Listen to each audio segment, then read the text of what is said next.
18 minutos, 8 y 18 minutos en Canarias. Esto es Más de Uno, es Onda Cero, es La Tertulia. Estamos con Ainhoa Martínez, con Javier Caraballo, David Jiménez Torres, Marta García Ayer y Rubén Amón.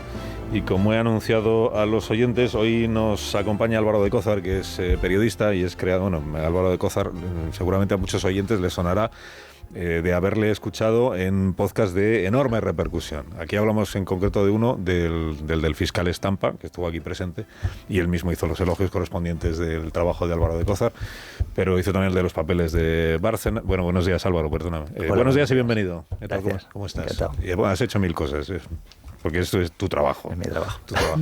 Y hoy presentas esta serie documental de 4 episodios que se titula La Última Llamada y que cada episodio tiene como protagonista a un presidente de gobierno de España. O sea, hablamos de Felipe, Aznar, Zapatero y Mariano Rajoy. El de Sánchez, como ya se hizo, pues no hace falta el documental.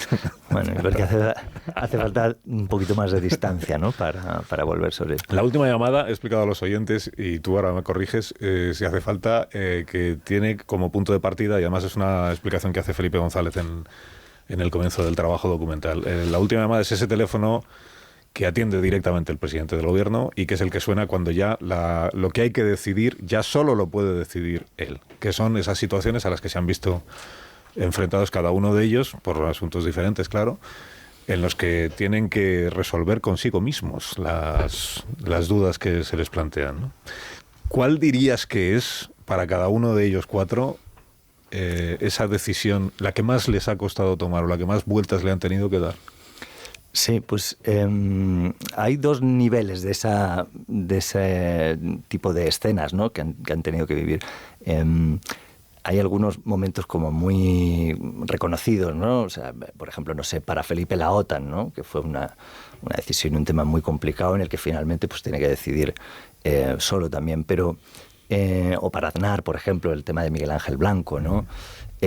Para Zapatero, cuestiones con la crisis. Pero luego es curioso que todos ellos hablan también de algunas cuestiones menores, ¿no? A veces, o que parecen menores, ¿no?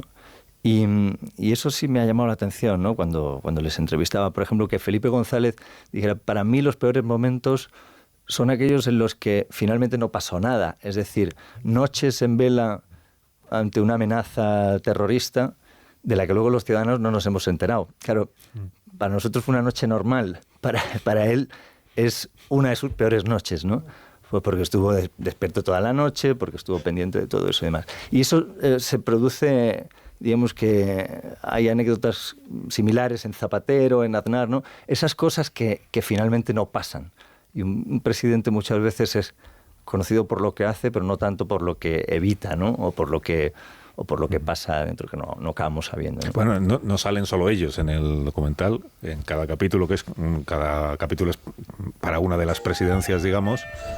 Este es un acompañamiento musical que no estaba previsto, que suena. Amón, por favor, apaga el iPad. Cada uno de los capítulos, digo, es sobre la presidencia de uno de ellos, pero aparece el testimonio de personas que han trabajado con ellos o incluso que han convivido con ellos. Estoy pensando que en la época de Felipe González, bueno, aparece Ignacio Varela, bien conocido de los oyentes de este programa, aparece Rosa Conde, en fin, personas que tuvieron una gran relación con Felipe González en aquellos 14 años. Es que yo creo que a Felipe le tenías que haber dado 2 episodios, porque él aguantó 14 años. Sí, son muchos años. Casi el doble que los demás, cada uno de los demás. Sí. 14 años. Pero en el caso de Aznar aparece Ana Botella, aparece Alejandro Agag, Carlos Aragonés, que creo que cuenta cosas muy interesantes sobre, por ejemplo, sobre el 11M. Antes escuchábamos el empeño de Aznar en creerse que era ETA quien comete 11M. Que dice Carlos Aragonés, que fue jefe de gabinete suyo, que dice Carlos Aragonés en uno de los momentos, es que Aznar se veía a sí mismo, porque además habían intentado matarle varias veces, se ve a sí mismo como un especialista en ETA. Y desde esa erudición que él tiene en ETA, es desde la que afirma que el 11M no ha podido ser otra cosa que ETA consiguiendo arruinarle el final de su exitoso mandato. Sí. Y cuando Aznar dice que es ETA, no es porque esté queriendo engañar a nadie, es porque él está seguro de que es una explicación bien interesante, psicológicamente interesante. Es muy interesante. De todo aquello, y a mí esa parte del documental me ha dado muchos quebraderos de cabeza. ¿Ah, sí? ¿Por qué? Bueno, porque me parecía que el 11M es el típico asunto en el que o te metes o no te metes. Es decir, pues si te metes necesitas un documental entero para dedicarle tiempo y decir, contar finalmente qué es lo que pasó o qué crees que pasó, ¿no?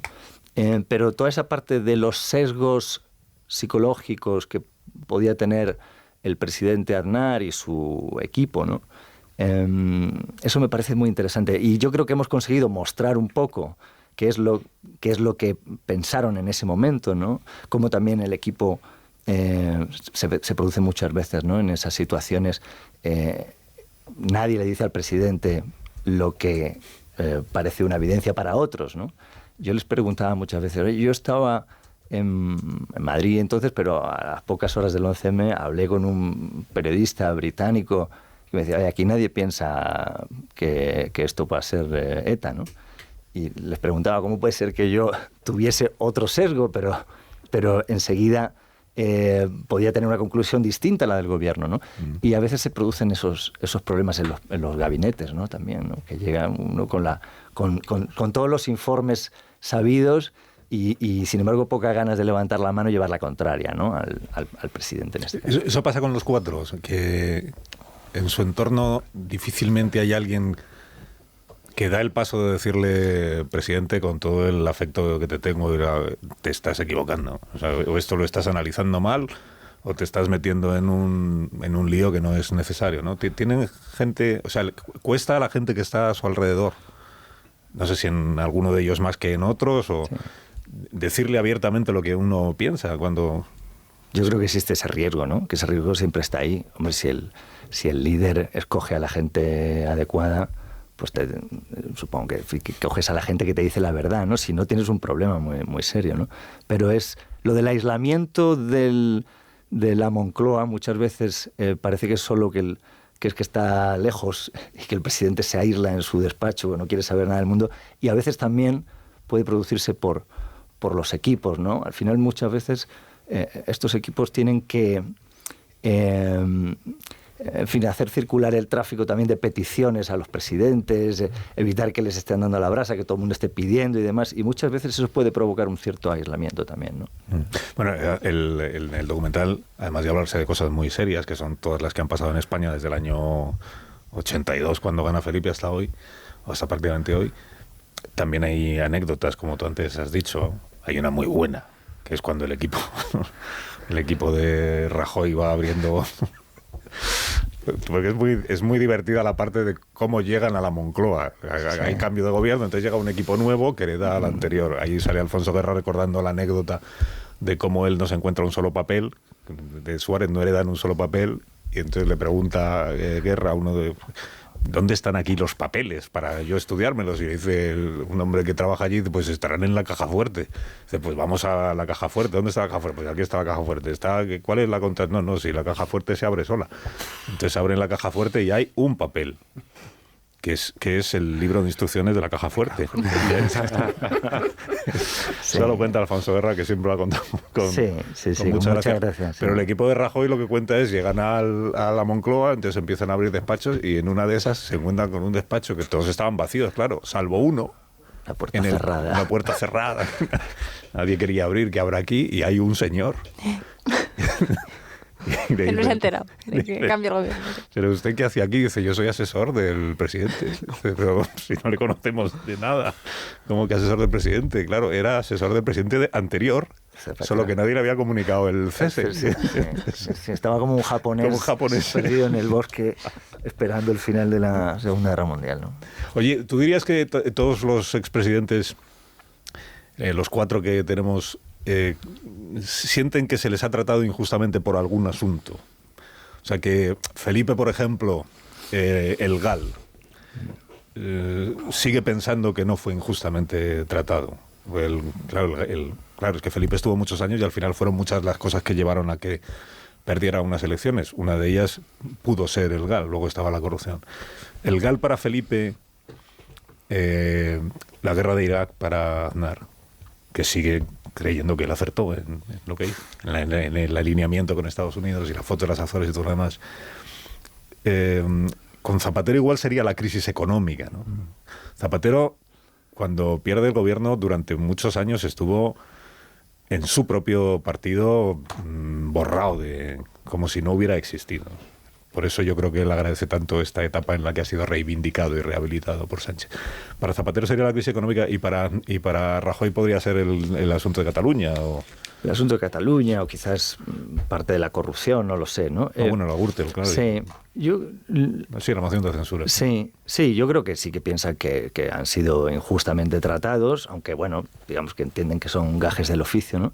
A mí lo que me parece interesante de eso es que, claro, eso en la historia de España eso es inevitable. Es decir, yo pensaba, y también se lo preguntaba a ellos, ¿no? En Estados Unidos pues, tienes 2 mandatos como mucho, y entonces eso te permite de alguna forma hacer tu propio arco narrativo, ¿no? Es decir, bueno, pues de aquí espero irme en 8 años bien, con un legado, pues habrá gente a la que no le guste y demás, pero yo voy a irme bien. Eso es lo que intenta Aznar de una forma también, ¿no?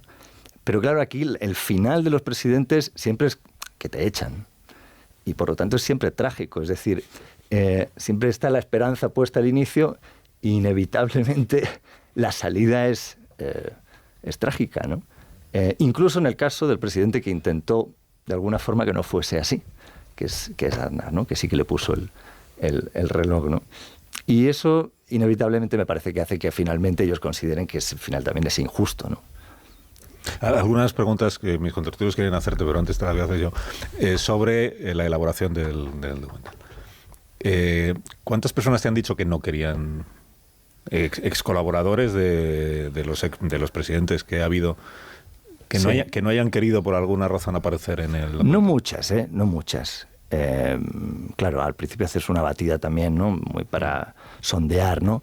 Pero no ha habido muchas, no las tengo contabilizadas, pero vamos, no son muchas. ¿Y cómo eliges quiénes aparecen en cada capítulo? O sea, ¿por qué en el caso de Aznar, por ejemplo, sale su esposa, Alejandro Agag, que empezó trabajando con Aznar, pero acabó siendo su yerno, ¿no? Sí, su yerno.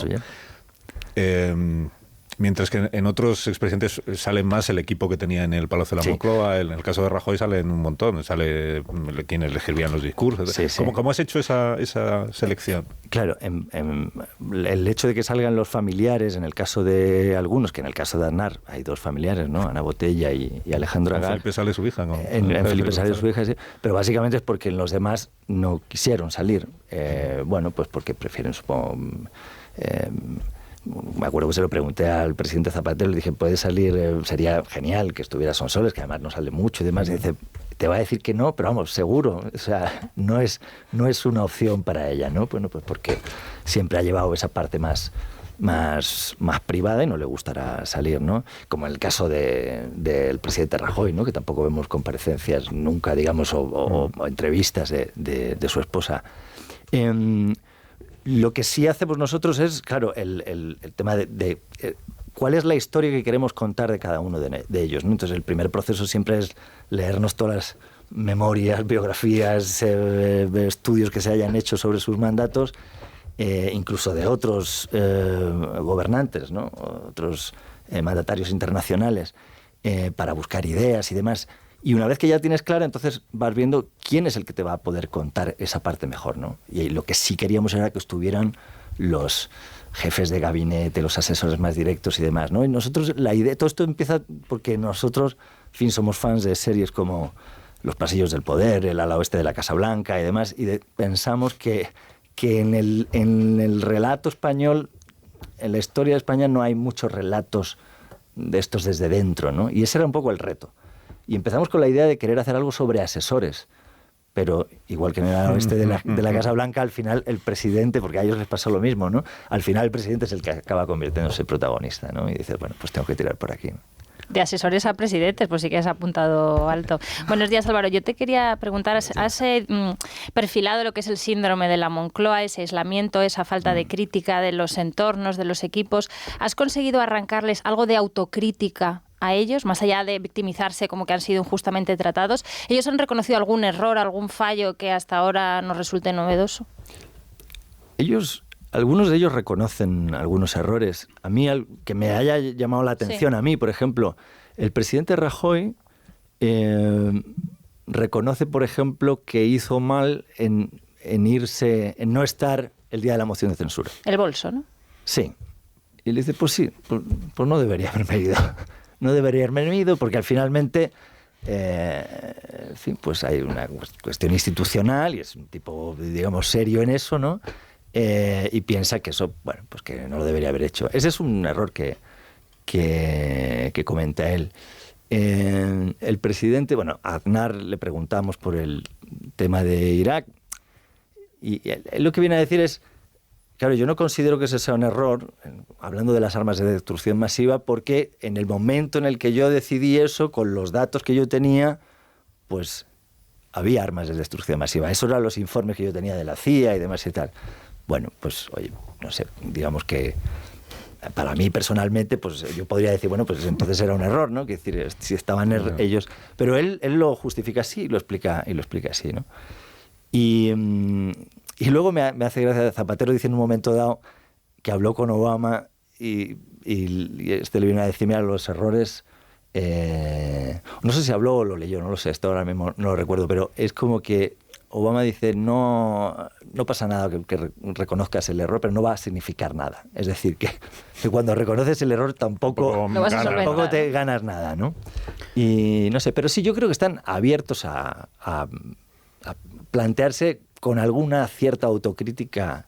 Y eso se ve, ¿no? Unos más que otros, ¿no, Álvaro? Porque ahora, al hilo de lo que comentáis, Tony Blair sí pidió disculpas al pueblo británico por decir que la inteligencia había dado información errónea y tomó decisiones en base a eso. A mí me parece muy interesante en el episodio de Aznar cómo reconocen, tanto él como su equipo abiertamente, que el objetivo era alinearse con Estados Unidos, la línea atlantista, aunque fuera en torno a una mentira, que el objetivo fue exitoso. Y bueno, también quería reconocer que es verdad que en España no tenemos costumbre de ver esos entresijos del poder que creo que retratas muy bien, porque en las memorias de los presidentes suele haber mucha grandilocuencia, ¿no? Y poca cotidianeidad. Hay anécdotas maravillosas, desde que se iba la luz en Moncloa cuando alguien encendía la plancha en la vivienda. Nada más lo llegar el equipo el equipo de Felipe González. No, que son 4 y son largos, hay muchísimas anécdotas. O que en los entresijos de las cumbres, en que se escondan para poderle regalar una camiseta del Real Madrid, creo que era a Romano Prodi, para ver si así se ganan su favor, ¿no? Hay muchos entresijos del poder. Sí. No, lo que yo es que creo que, no sé qué pensáis vosotros, pero yo creo que España es un país que donde, digamos, el relato de las cosas que pasan dentro, bueno, pues nos cuesta más, ¿no? O sea, decir que hablamos mucho de muchas cosas en los mentideros, pero públicamente, pues preferimos tratar esos asuntos muchas veces en privado, ¿no? No sé si es por el tema católico, los protestantes tienen más esta idea, ¿no? Un poco, ¿no? de contar públicamente, ¿no? La confesión tiene que ser pública, ¿no? Y aquí la confesión, bueno, en fin, es una cosa más privada y demás. Porque realmente, al final acaba pasando muchas veces, ¿no? Que es, todo se cuenta en los mentideros y finalmente, años después, cuando se desvelan las cosas públicamente, dice, hombre, si eso todo el mundo lo sabía. Bueno, pues si todo el mundo lo sabía, ¿por qué no lo hemos contado, no? Yo creo que eso es una cuestión que yo creo que está cambiando también, ¿no? Pero sí es verdad que cuando luego se revela, cuando luego ellos mismos cuentan cómo fueron las cumbres europeas o cómo fue, es como parecía que era. Tampoco te llevas grandes sorpresas, no. Es decir, la manera en realidad que hemos ido conociendo, que nos ha ido llegando de cómo se decidían cosas en la Moncloa o cómo se decidían estrategias, se corresponde con lo que a mucho tiempo después ellos mismos admiten, ¿no?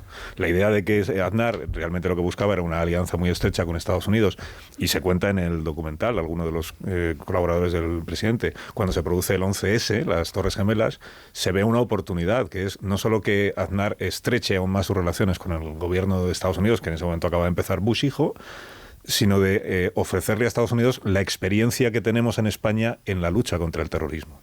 Que a mí, fíjate que es, viendo el documental, lo que más me ha llamado la atención es cómo hemos asumido con normalidad, felizmente, que en España ya no hay terrorismo, pero la cantidad de años que hemos tenido que sufrir eso. Sí. Es que justo antes de empezar a ver tu documental vi la película de Díaz Llanes, de la que hemos hablado también en este programa.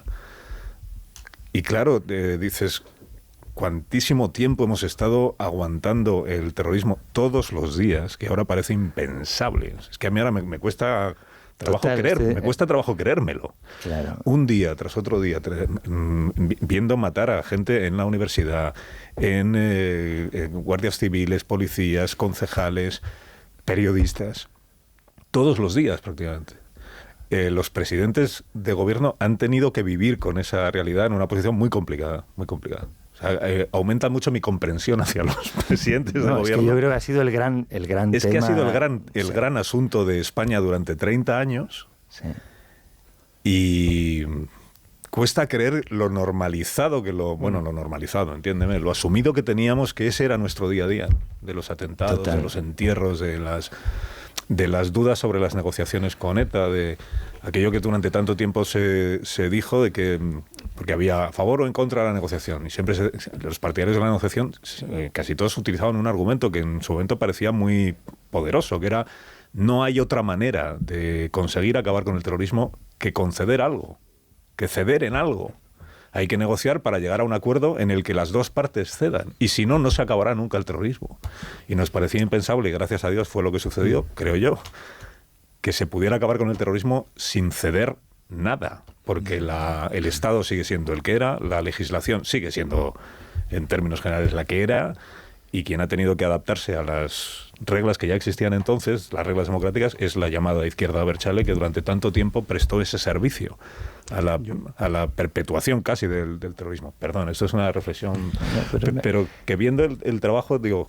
Yo he tenido mucha esa reflexión muy presente porque, claro, bueno, yo era niño cuando muchos de los atentados, y los tengo grabados en las mañanas y después de comer, no sé por qué, pero esa sensación como de me voy al colegio, bombazo, regreso y puede que haya un muerto en la calle, ¿no? Casi todos eran a primera hora. A primeras horas. Entonces, eso para mí ha estado muy presente porque era una forma, claro, cuando tú cuentas una historia de este tipo, lo que tratas es de que la gente empatice con el personaje, incluso aunque lo deteste, aunque no le guste nada, no esté nada de acuerdo, pero lo que intentas de alguna forma es que empatice. Y el tema del terrorismo es uno de los con los que todo el mundo puede empatizar. Todo el mundo puede colocarse en esa última llamada por un tema de una amenaza terrorista o de un atentado y demás, ¿no? Yo quería preguntar al hilo de esto, precisamente una de las diferencias entre España y otros países que producen ficciones audiovisuales sobre esto, es que no tenemos un régimen presidencialista, ¿no? Aquí la figura del presidente del gobierno está separada de la del jefe del Estado. Entonces me interesa, claro, en Estados Unidos es que el presidente también es el jefe del Estado, es la última persona en la cima de la pirámide, ¿no? Aquí no. Entonces me preguntaba, en esa última llamada, en esa última toma de decisiones, ¿hasta qué punto la figura del rey hay un intento de que haya una interlocución con la Casa Real, hay un intento, aunque sea informal, de incluir al rey en la toma de decisiones o en las consultas en decisiones especialmente graves, o realmente son decisiones únicas y exclusivas y en ningún momento ni siquiera se lanza una consulta informal a Casa Real? Yo creo que consultas, no. O sea, yo lo que sí creo, no sé si en algunos temas, pero desde luego en los que hemos tratado y los que hemos preguntado y demás y analizado, yo creo que no se le consulta, lo que sí que se le notifica, ¿no? Se le dice, vamos a hacer esto, ¿no? Esto va a ocurrir y demás, o sea que sí se le tiene continuamente informado, ¿no?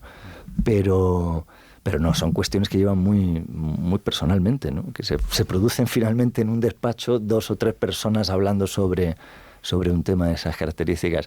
Por lo que dices, esto no está tan tratado en el documental, pero a veces pienso cómo habría sido este país solamente cambiando la nomenclatura, el nombre de ponerle primer ministro. Si hubieran cambiado algunas cosas. Yeah. No sé si el hecho de de llamar presidente a los presidentes, que es algo que creo que fue Suárez, que se empeñó en que se le llamase presidencia del gobierno, ¿no? Si eso habría alterado de alguna forma esto, probablemente no, pero me da la sensación de que tenemos presidente, pero no tenemos el boato y la liturgia que tienen otras presidencias de gobierno, ¿no? Y la razón es porque yo, Álvaro, tengo que hacer una pausa. ¿Me dejáis que hagamos una pausa? Álvaro se queda 5 minutos más, ¿no? No, sí. ¿A qué hora presentáis? Voy yo después. A las 11. Entonces es tiempo de sobra. No, 5 minutos, que tengo que hacer una pausa, que si no me echan a mí. Ahora mismo continuamos. A ver, Caraballo, que nos quedamos sin tiempo. La pregunta es una pregunta, ¿no?, para Álvaro Ducozar. Sí, muy rápido, Álvaro. Como el clásico de la radio, enhorabuena por tu programa. A mí me parece que es un perfecto resumen de la degeneración de España en los últimos 45 años, porque se pasa de dos presidentes que tienen en la cabeza una idea de España, como es, que se esté de acuerdo o no, Felipe González y Aznar, a luego ya a presidentes que tienen en la cabeza, y quito a Rajoy porque estaba determinado por todas las crisis, una idea de poder. Esta frase que dice... Zapatero. Claro, el Zapatero, pero es que ahí empieza todo, porque Zapatero, hay una secretaria o la jefa de gabinete, no recuerdo ahora, que dice que estaba impresionada por la actividad de Zapatero y dijo, nos puso un programa en la mesa en el que no dejó callo por pisar a la derecha. Claro, eso ya es distinto de todo lo demás. Yo no sé si tú tienes esa misma impresión cuando dices que Rajoy es el último ejemplar de la vieja política. Sí, obviamente las cosas han cambiado mucho y ya empiezan a cambiar, ¿no?, en el mandato de Rajoy. Por retomar eso que dices, a mí sí me parece que durante los mandatos de González y Aznar, digamos que son dos presidentes que juegan un poco más al ataque, en el sentido, entendiendo por ataque, pues que tienen una visión de país que tratan de llevar adelante, ¿no? También la tienen los otros, lo único que pasa es que en 2008 hay una crisis económica internacional que les lleva, la primera parte del mandato de Zapatero también se corresponde con un presidente al ataque, pero a partir de entonces el tsunami es tan bestia que los presidentes han estado a la defensiva, y claro, no es exactamente lo mismo, ¿no? Como decía antes, en el caso de Rajoy se le va a recordar más por lo que evitó que por lo que hizo probablemente, ¿no? Y así lo recuerdan muchos de sus asesores, ¿no? Hay otro momento en que sale Zapatero y esto de reconocer errores, dice, yo nunca pensé, él lo dice como si estuviera reconociendo, nunca pensé que la crisis económica iba a ser tan grave como fue. Y dice, pero si no se trata de lo que usted piense. No mencionábamos la palabra crisis porque era evidente que había crisis. Y sale ese pasaje también ahí en la entrevista que le hicimos aquí en Antena 3 al presidente. Pero si no se trata de lo que usted piense, se trata de que los datos estaban ya a la vista y se los estaba explicando su equipo, a él sí que se lo explicaron. Y no quería verlos. Que esto es muy de la psicología de un presidente. No quiero ver la realidad porque tengo en la cabeza que esto va a ser bastante menos grave. Pues fue gravísimo. Que seguramente le pasó a Rajoy también con Cataluña, ¿no? Tengo en la cabeza que esto encontraremos la manera de... Pues al final no se encontró la manera. Bueno, Álvaro Ducozar, que muchas gracias por la visita, que seguiríamos hablando toda la mañana. Muchas gracias a vosotros. Y que vaya muy bien la presentación. Muchas gracias. ¿Van los 4 presidentes? Van los 4 presidentes a la presentación. Wow. Vamos a ver qué tal. No, pues saldrán todos... sin daño, ilesos. Se han cortado toda la coleta. Saldréis todos ilesos, yo te lo garantizo. Otra cosa ya es cómo se lleven entre ellos. Gracias, Álvaro. Y que vaya bien. Gracias, el documental se estrena esta semana en Movistar. Esta semana es igual el miércoles, jueves o viernes. El 16. Pues el jueves, entonces. Jueves. Bueno, que llegan las noticias. Adiós, David. Adiós, Ainhoa. Chao. Adiós, Javier. Adiós, Marta. Muy buenos días. Adiós, Rubén. Llegan las noticias en 5 minutos.